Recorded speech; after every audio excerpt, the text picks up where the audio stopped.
Hey Steven, my name is Mike Skeen for Racers 360. I want to thank you for sending in your video here from VIR full course. I've watched it through a couple of times, taken a few notes, and have a couple things to tell you. But it is pretty good driving, so that's a good baseline to start with. It looks like you're using a fair amount of the friction circle, and pushing the car fairly hard. Seems like you're fairly consistent. I watched a couple of the laps here on the video. So that's all good stuff, but we'll pick through and find out, a couple little things that we can talk through and hopefully find you a little bit more time. So we'll go ahead and start off here on the lap. First things I noticed going down into turn one, pretty reasonable brake point, maybe a little bit early. Also, maybe just a little bit slow going to that maximum brake pressure. We want to see it peak really quick. So, this bar graph up top should go up to its maximum pressure really quick. It seems like you kind of ease into it a little bit more. And then you don't reach your peak really till about the 3 board or so. So maybe halfway through your brake zone. And then fairly good trail brake, nice release as you're turning in, but maybe a little bit too fast at your turn in point. And again, if you do more of your heavy braking earlier in the brake zone, then you can come off the brakes a little bit more as you're starting to turn in the car. And we just want to make sure that we get all the way down to the apex curve here, run nice and tight through the apex.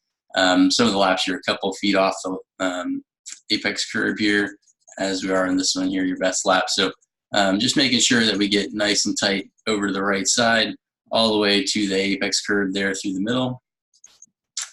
Looks like you're nice and smooth, feeding power. See a little bit of TC interaction early on there as you first engage power, but overall not too bad. But then here, coming off throttle a little bit early. I'd like to see you a little closer to turn 2. Here, the little kink on the left before you start easing off the power. And that way you're also going to be using the brakes a little bit more, and that'll help manage the weight on the car. So that when you get to your turn in at turn 3, you've got a little bit more weight on the front axle, which will help it turn in. As we move ahead a little bit, we'll see when you get there, you're doing kind of moderate brake pressure, then you're off pretty early and very early to throttle. So that tells me that you're overslowing the car because you're that quick right back to throttle. We want to see a little bit smoother transition and maybe just a little bit more brake release, a little bit longer after your turn in. Again, so you're using weight on the nose of the car to help turn it in. Instead, I think you're just overslowing a few miles an hour, getting to where the car turns easier, getting it turned in, and then quick back to power. But that also takes the weight off the front as we go through the rest of the corner. So we can see a little bit of throttle. I'm just going to inch it through frame by frame. Line here is generally good, except, I saw in your notes that you don't like using the exit curb, which is not terrible. I understand that. But I'm going to argue that if done properly, it shouldn't really upset the car. So we'll talk about it a little bit. But given the entry line and all, I think it looks pretty good, getting pretty good rotation. We can see there as you go over the curb, you're adding throttle, getting a little bit of TC interaction. But you see how much steering angle you're holding, 31 degrees, and doesn't really come off a lot until you're pretty much right at the track out. And so, by keeping it off of the apex curve or the exit curving, you're holding that steering input for a really long time and it delays going to full throttle for a long time. Just back that up a little bit. You can see your partial throttle really until you're at the track out curb, where you go 100% throttle. And so what I would suggest doing, and what I typically do even in very high horsepower cars, even low grip cars, is I straddle this curb and I let the car out sooner so that my hands are getting really straight really early. And I'll have my right side tires just on the outside of the yellow and green. Let me get my pin to right with. So my right side tires will end up just outside here on the nice smooth painted asphalt over there, and left side tires will be kind of just inside. So I end up straddling the really bumpy stuff, and yeah, you have to go across it back here a little bit to get there, but your hands are so straight at that point that it really doesn't matter too much. And really there's even a car width out there if you really needed it. But again, I would say that it's more about the way you use the track out curb. And so maybe, I don't know in what cases you've decided that your car is unstable on those curves. Maybe you ended up coming out there with a lot of steering angle as you're going to power. And then because you got, the rear end unstable on the curbing, but kind of contributed by the steering angle, then it kind of clicked in your head that that's what's the problem is the curbing. But really, if done properly, if opening the wheel and straightening it out and, being really pretty straight by the time you get to that curb, then it shouldn't be much of a problem. And it's only for a couple of feet as you go across the curb with those right side wheels. And then you'll have, nice smooth pavement again where you're straddling it. That also gives you good placement as you come off the curb way down here, because your right side tires are, outside of the curb. Then you end up right on the edge of the track as you start your brake zone for 4. So that gives us ideal placement there. Let me go ahead and clear off my drawings. We'll move it forward a little bit. So there, pretty good braking, but you see you're a couple feet off the edge of the track because you're avoiding the exit curb from 3. Again, not terrible, but something maybe to consider playing with, trying to straighten out that exit a little bit. And then I would argue just maybe a fraction late here turning in. Still a decent little trail brake. You can see a little bit of brake pressure as you're turning in, but there, right after you come off the brake, you're back to power about a quarter or a third of the way, and you're before your apex, which is where your minimum speeds should be. So you've overslowed the car a little bit. Your minimum speed is ahead of that apex. And so you're already going back to 50, 51 miles an hour, starting to engage a little bit of traction control because you have that steering angle and you're trying to go to power. And it's also going to be a little bit tricky to keep that car left of center. You do a pretty good job of it, but you can get more entry speed and balance the car better if you're a little bit later on the brake and a little, more importantly, later on the brake release. So you really want to be carrying a little bit of brake pressure and helping that front end turn all the way till you get to the slowest point right at the apex curve here. And I'd like to see left side tires at least a little bit up on the curbing over here on the left side. And again, patience on the throttle. Wait for this throttle over here so that you're not really building, accelerating until you get to this, where should be the slowest part of the corner, where you have your steering the tightest point, and you're, trying to get the most rotation out of the car. We'll just watch the steering angle as you go in, 40, 50, 70, 80, 90, max of about 90. And again, that's where your slowest point should be, and that's where you should have just started to release the brake. Instead, you've been on throttle for a few feet, and so it slows that rotation. You really want to, wait until you get that rotation so that it happens really quick, and your time from, off the brake to 100% throttle or substantial throttle is a lot longer. You spend a lot of time at kind of quarter or half throttle in the middle of the corner because you're really hurting the rotation. You're trying to, because you've overslowed the entry of the corner, you're trying to go back to power and not lose extra speed. But in doing so, you're taking weight off the front. You're driving both rear wheels. That's just making the car want to go straight. So you're hurting, what you're trying to do, which is turn the car at that point where you have that greatest steering angle. And then as we transition into 4A, 5 to 4B, looking pretty good. I like your turn in here, using a little bit of curb. I also want to point out here something that I noticed, which kind of relates to the exit curving for 3 and Oak Tree that you were talking about. And if you just watch your throttle inputs and the traction light as you go through the apex here of 5A, I want you to see your kind of partial throttle. You get to the apex, pretty quickly go full throttle. Now you're off the curbing completely now. You're after the apex, but you're starting to get traction control because of how quick you went to the power. But you've got basically ideal conditions here because you're on nice smooth asphalt and going pretty straight. You had a little bit of steering angle still, but then you hit the curb here and it's already going off. So it's certainly possible to be full throttle going over curbing. It's really mostly about what the steering angle does. And you can see you're nice and straight for all intents and purposes. If we go back, just look again at where you're getting the TC interaction right there. You got 37 degrees, so still a little bit of angle, and you went really quick to full throttle. So that's why you get that TC engagement. But if you're at 3 or the exit of Oak Tree, if you're more smooth with how you transition to full throttle, but also definitely opening the steering wheel more, then you'll be able to use that extra track width like you do here a little bit, using that curbing on the left, and it really won't be a traction problem. So something to apply to other parts of the corner or other parts of the track a little bit. But in general, not any big problems through here. I think maybe a little bit less time could be spent at this partial throttle. And what I do a lot of times is as I turn in here, I'll give it one complete 100% lift off. So absolutely zero throttle, get a lot of rotation, and then I can go back to full throttle a lot sooner. Ideally, I'd like to be full power about now when you get to the big compression here right at the apex. Got a lot of banking here working to your advantage, so you get a lot of grip. And the track's also kind of starting to go back uphill. So there's a little, valley there where you get a little compression, certainly some good banking in the corner, some camber to the asphalt there. So I'm trying to be full throttle a little bit sooner, but again, certainly more progressive, rather than wait until you get out and then just flooring it once you see kind of the exit. Then as we go to the uphill S's, no major problems here. I would say the line is a little bit conservative, which is okay, but in some ways that actually ends up being worse or more dangerous because you're using more steering angle throughout. So because you're being more conservative, staying off of curbing more than you might see, pro race cars going around here on the IMSA weekend or whatever, you'll see us blowing over the entire curbs over here. And it looks sketchy, but it's in reality a lot better because it keeps the car much more straight all the way.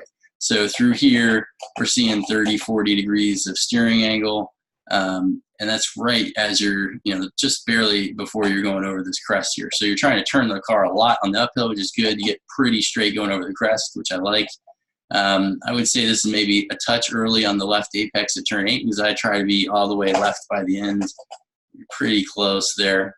So nothing majorly wrong here, but if we go back to the beginning, I'll just point out what I would suggest trying out, and that is just using more of this curve, especially on the first right-hander here at 7. So I start out and basically just miss the hole at the beginning of the yellow and green curb, so I'm not quite at the very beginning of this cement curb here, but I'll be just going over this and then right up to the edge of the grass as you get to the top here. And so that'll leave you pretty much going over or right at the end of this curving here, but it gets you a lot more straight. And so the attitude of the car is, much further right, and you'll have more rotation already done because you're already over this direction. Your angle is kind of towards that late apex already, whereas because you've gone around this curve, you're pointing more or less at that turn 10 flag stand, and you have to bend the car around this apex a lot more at turn 8. So you end up steering the car a lot more to get it back over there, whereas I'm able to keep the car pretty straight. And yes, it gets, it's going over the curb, so it's not maybe as smooth, but it keeps the car a lot more straight. And so that's really the dangerous part is as you build more and more speed here, if you're trying to transition a lot more weight back and forth, that I think is really the more dangerous part of this section of the course. So something to consider. Again, a lot of people don't like using the curbs. Street car, daily driver, I don't know the case exactly, but a lot of people don't like using them. That's fine. I think in general, your line here is pretty good. I would just make sure definitely that you're all the way left at the very end of this. You're kind of already starting to come off of it. And that'll just set you up better through 9 here so that you're not fighting it quite as much to keep it to the right. But in general, very good. Pretty good turn in here. Again, it looks like you're trying to stay off this curve a little bit. I pretty much just go for it, cut this a little bit more, and I'm also tracking out further. You hold a lot of steering input later, just starting to go, towards 0. You're getting full throttle a little bit late, but mostly because you're not using all the track out. Again, I understand if you don't want to be on top of this exit curve, but definitely at least run it right out to the edge. And that comes with practice, more and more seat time. You get comfortable with where that is over the blind hill. But the earlier we can let the car track out here, the better in order to keep it straight on the way out and not create an oversteer. And then as we get up here, I usually, as I track out of 10, I hustle it over left a little bit more so I'm doing less steering in the brake zone. So, as I come from turn 10, let me just back it up here.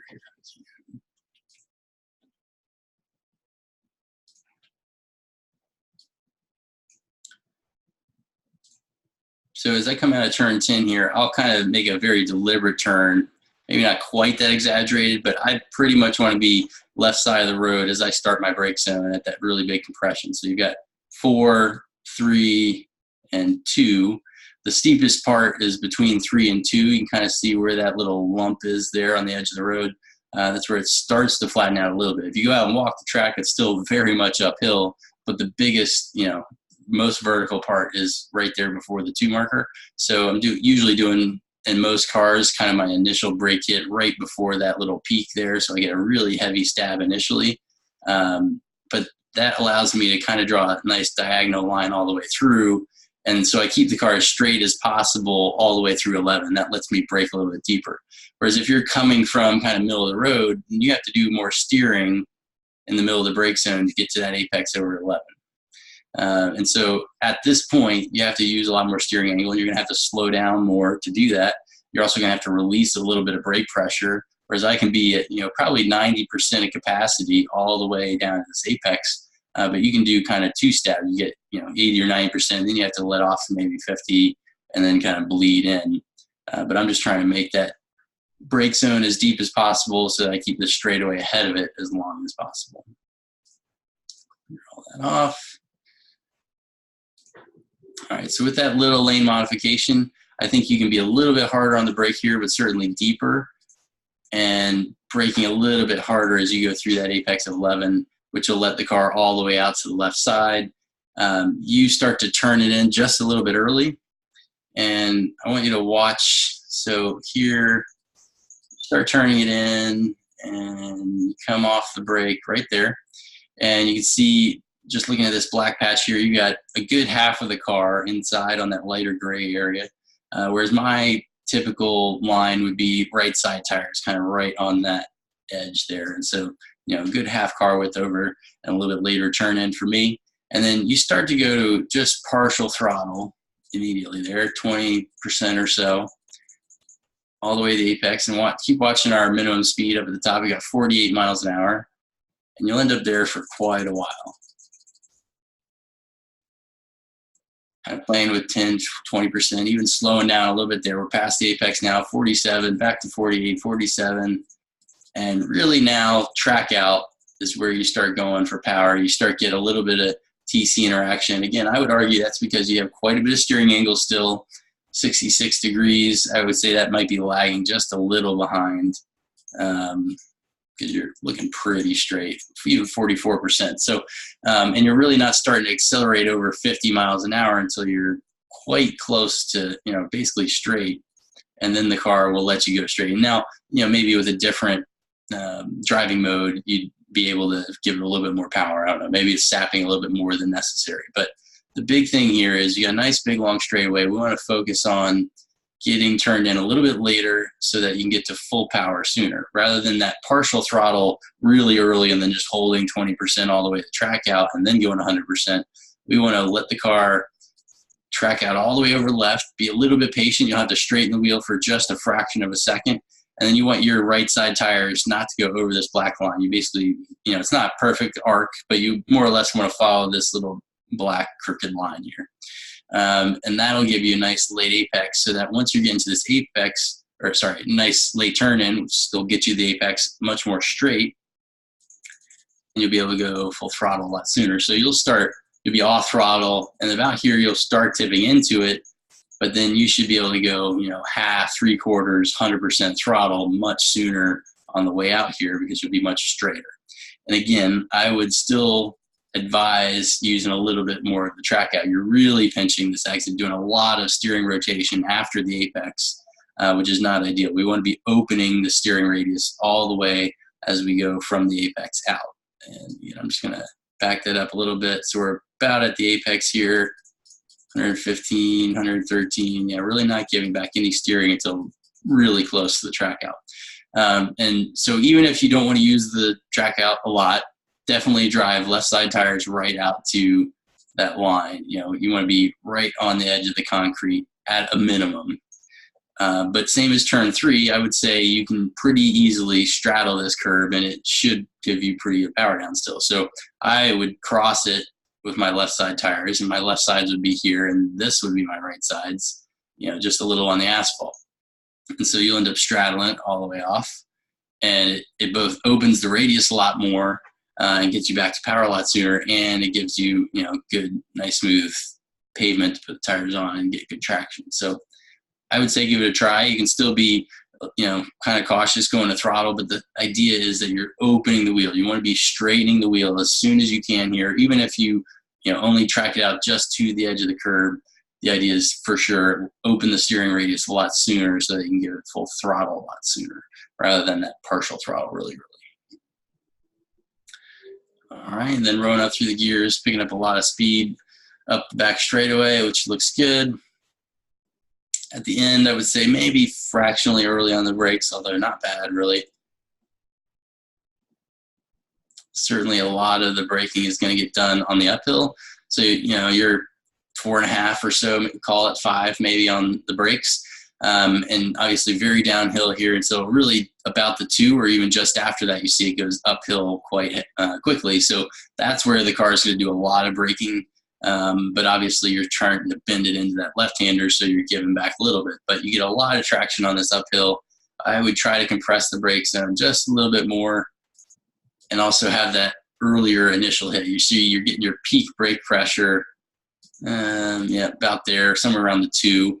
But that's really, as we looked, basically the bottom of the hill, kind of the valley. And so you got a lot of uphill here from 2 to the arrow where you're still pretty straight and very uphill. So you could be carrying a lot more brake in.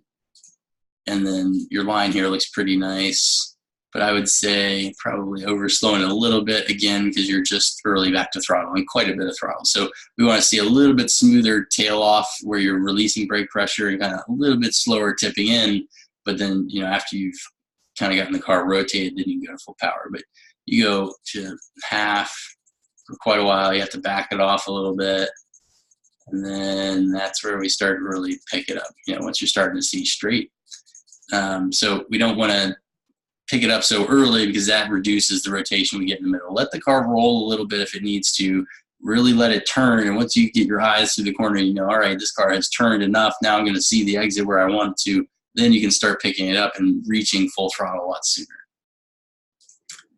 And little breathe of the throttle here, which is not ideal. Most cars, you can probably get flat through here. You might have to compromise the exit of 14 just a touch.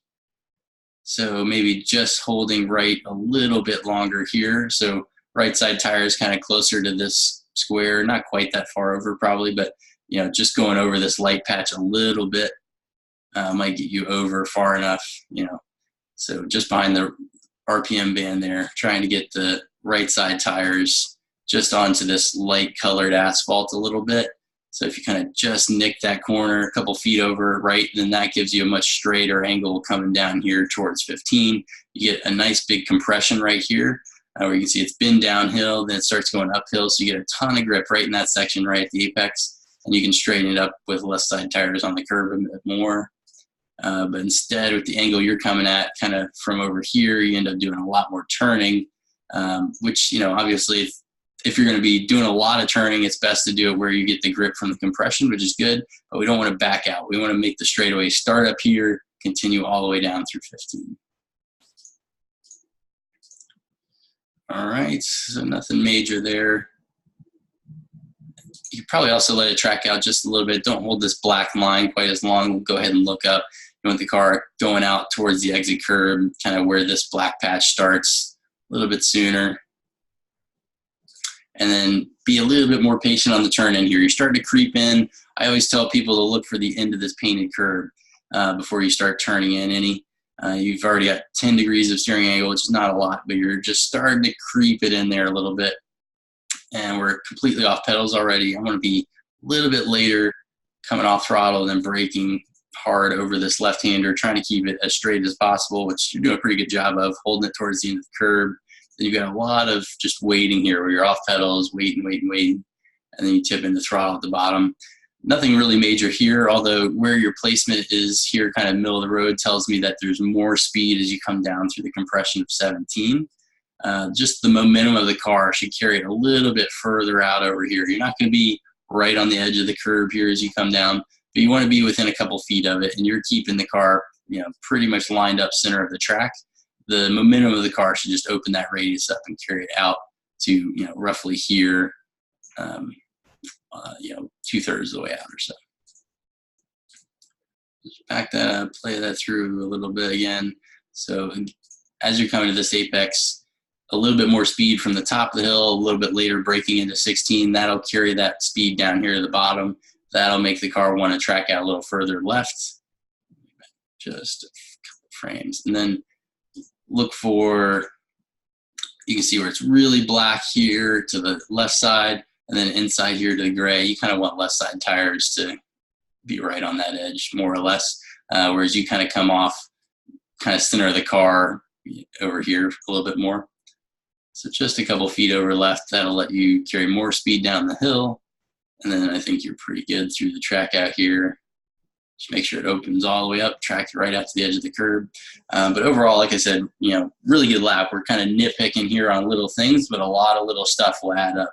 And I think the biggest thing is really on the tighter stuff, learning to be a little bit, you know, more aware of how the balance of the car changes with weight transfer, you know, how important the timing of that brake release is. Corners like 1, 4, Oak Tree, you know, the really tight stuff, you need that extra weight transfer. So you need to be holding that brake release a little bit longer, let the car rotate in. Obviously, you don't want to overslow it, so that means having that initial brake deep enough that you're still carrying good momentum into the corner. But if you're back early on throttle, that means you've overslowed. You know, that should be kind of a mental cue for self-analysis, that if you're really early back to throttle, that means you probably overslowed it. And you also, as soon as you get to that apex, you want to be unwinding the wheel a little bit. Definitely at Oak Tree, you know, onto a big straightaway like that, you want to be opening the radius as early as possible. And that's why, you know, we end up using so much of the track out space, but be mindful of how straight the wheel is and how smooth you're going to power. It shouldn't be just, you know, quarter throttle for half a corner through the middle of the corner and then jump to full throttle. It should be, you know, wait, let the car roll, get it rotated, and then 10, 20, 30, 40, you know, pretty quickly going to, but, you know, still smoothly, but quickly going to full throttle. That way you're loading the car and getting, you know, nice, good compression in the back, getting a lot of grip on the rear tires. All right, so hope some of that makes sense. I'll write down a little bit of it so that you've got some reminders, but let us know how it goes. Appreciate it.